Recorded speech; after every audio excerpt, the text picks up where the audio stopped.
glad to have you join us on another edition of Tech Trends, the #1 tech show on television. We love tech as much as you do. That's why we spend time here talking about tech every week. Phablets have come to stay, and in fact, they are rendering tablets obsolete faster than you would expect. We have more on this shortly. Now, on our guest interview segment is a serial techpreneur who will share more light on how he believes technology can improve education. We'll be right back after this short break. Connect Nigeria organized their second annual e-business fair, which was held in Lagos. According to the organizers, in 2013, over 2,000 people turned up for the e-business fair and learnt about e-business as well as necessary skills they needed to develop in order to take their businesses to the next level.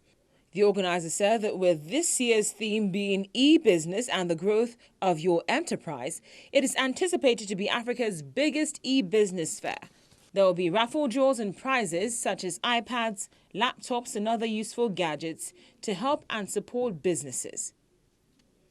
The organizer also said that last year, several lucky attendees won various tech-related prizes, and this year promises many more. Expecting over 5,000 businesses and visitors this year, Connect Nigeria assures you that this is an event you don't want to miss.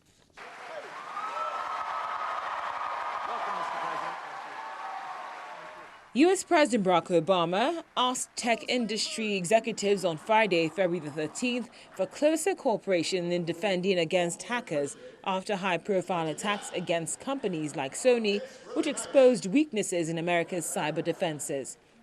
Speaking at Stanford University, President Obama told Silicon Valley executives that they needed to share more information both with each other and with his administration. This has to be a shared mission. So much of our computer networks and critical infrastructure are in the private sector, which means government cannot do this alone.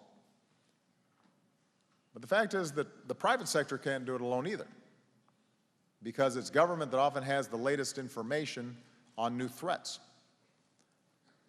There's only one way to defend America from these cyber threats, and that is through government and industry working together, sharing appropriate information as true partners.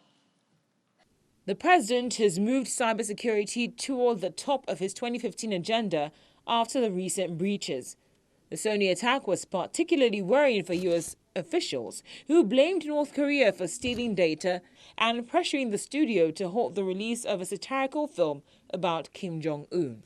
I'm signing a new executive order to promote even more information sharing about cyber threats, both within the private sector and between government and the private sector. And it will encourage more companies and industries to set up organizations, hubs, so you can share information with each other.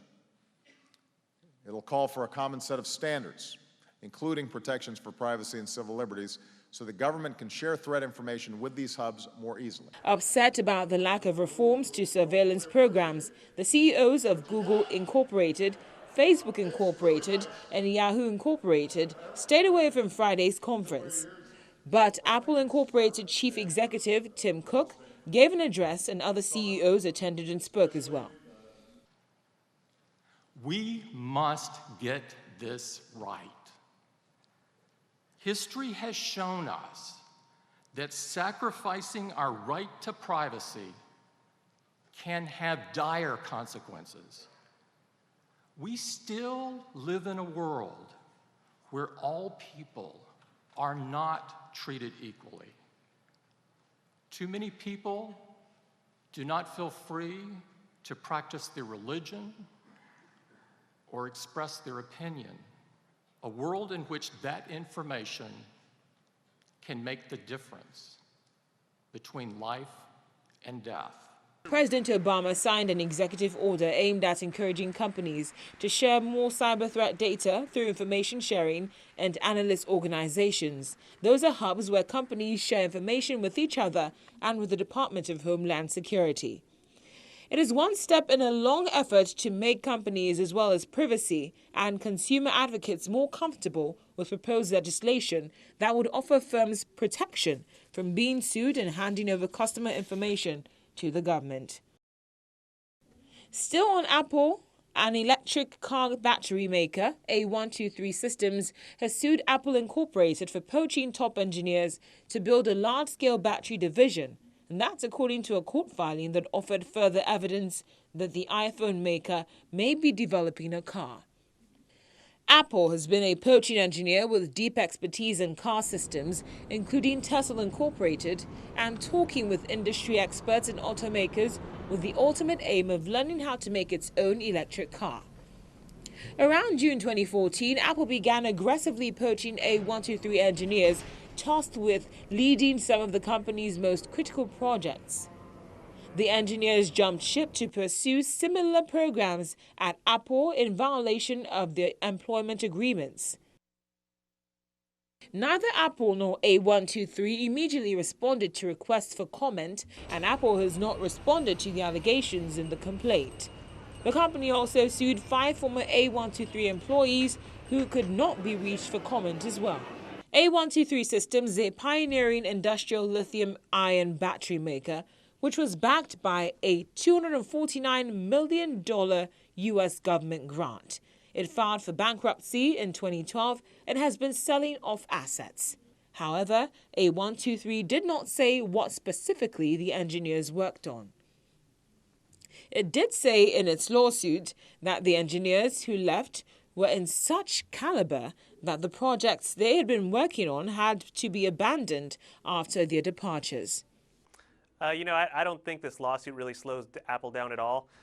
Granted, it might slow them down in terms of getting additional talent out of A123, but as we've seen, Apple is clearly working very hard to get talent not only out of battery maker A123, but they've been working with Tesla. They've poached folks from Mercedes-Benz, other auto manufacturers. So clearly they're doing all that they can to get as much talent in-house so that they can clearly work towards something big, which sounds like it could very well be an electric car. In its complaint, A123 said it believed Apple was looking to hire other battery engineers from companies including LG Chem Limited, Samsung SDI Co. Limited, Panasonic Corporated, Toshiba Corporated, and Johnson Controls Incorporated. None of the companies immediately responded to requests for comment. Trying to build an actual car would mark a dramatic shift for the maker of iPhone and iPad. Apple often researches projects which are then discarded, but has so far mainly stuck to its core expertise in mobile and electronic devices.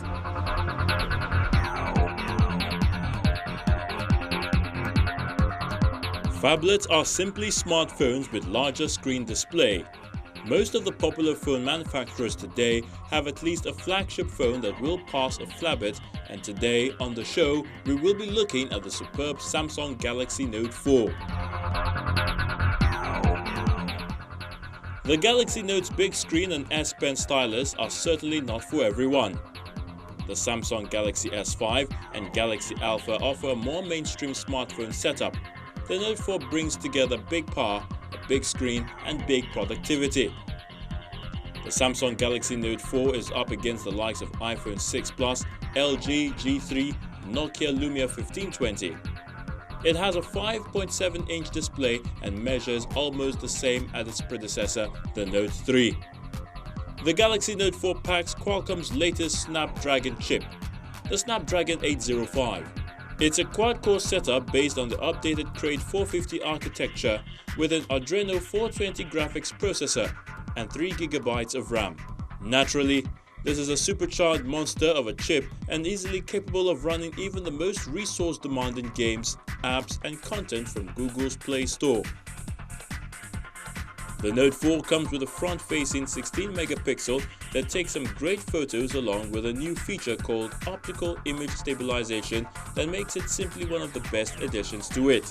It has a sensor size and also has an aperture with 31mm focal length. Video capture is excellent and is one area where optical image stabilization makes a difference.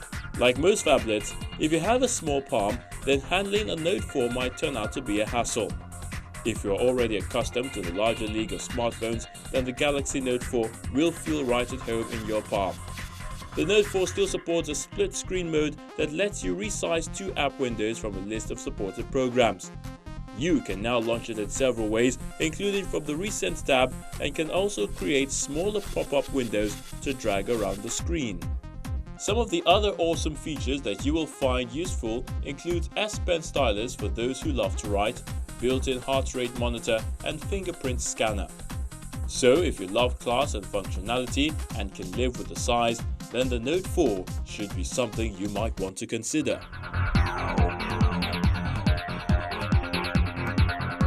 Dr. Tunji Adegbeson is a founder and CEO of Gidi Mobile Limited, one of Nigeria's fastest growing firms, and the creators of GidiMo, Africa's first mobile learning and personal advancement platform.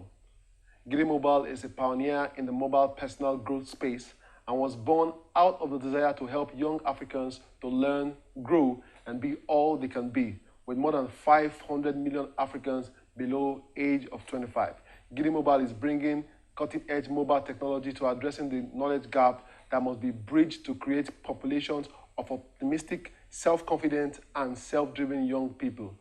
Tunji has a first-class honors degree in electronic engineering and a PhD in strategic management from the IESE Business School. He's one of Africa's best respected international scholars on competitive strategy, as well as one of the top experts on mobile telecommunications industry. Welcome to Tech Trends. Thank you very much. Thanks for having me. Now Tunji, we are faced with an issue, and the issue is the fact that education is going down. Yeah. What's your take on that?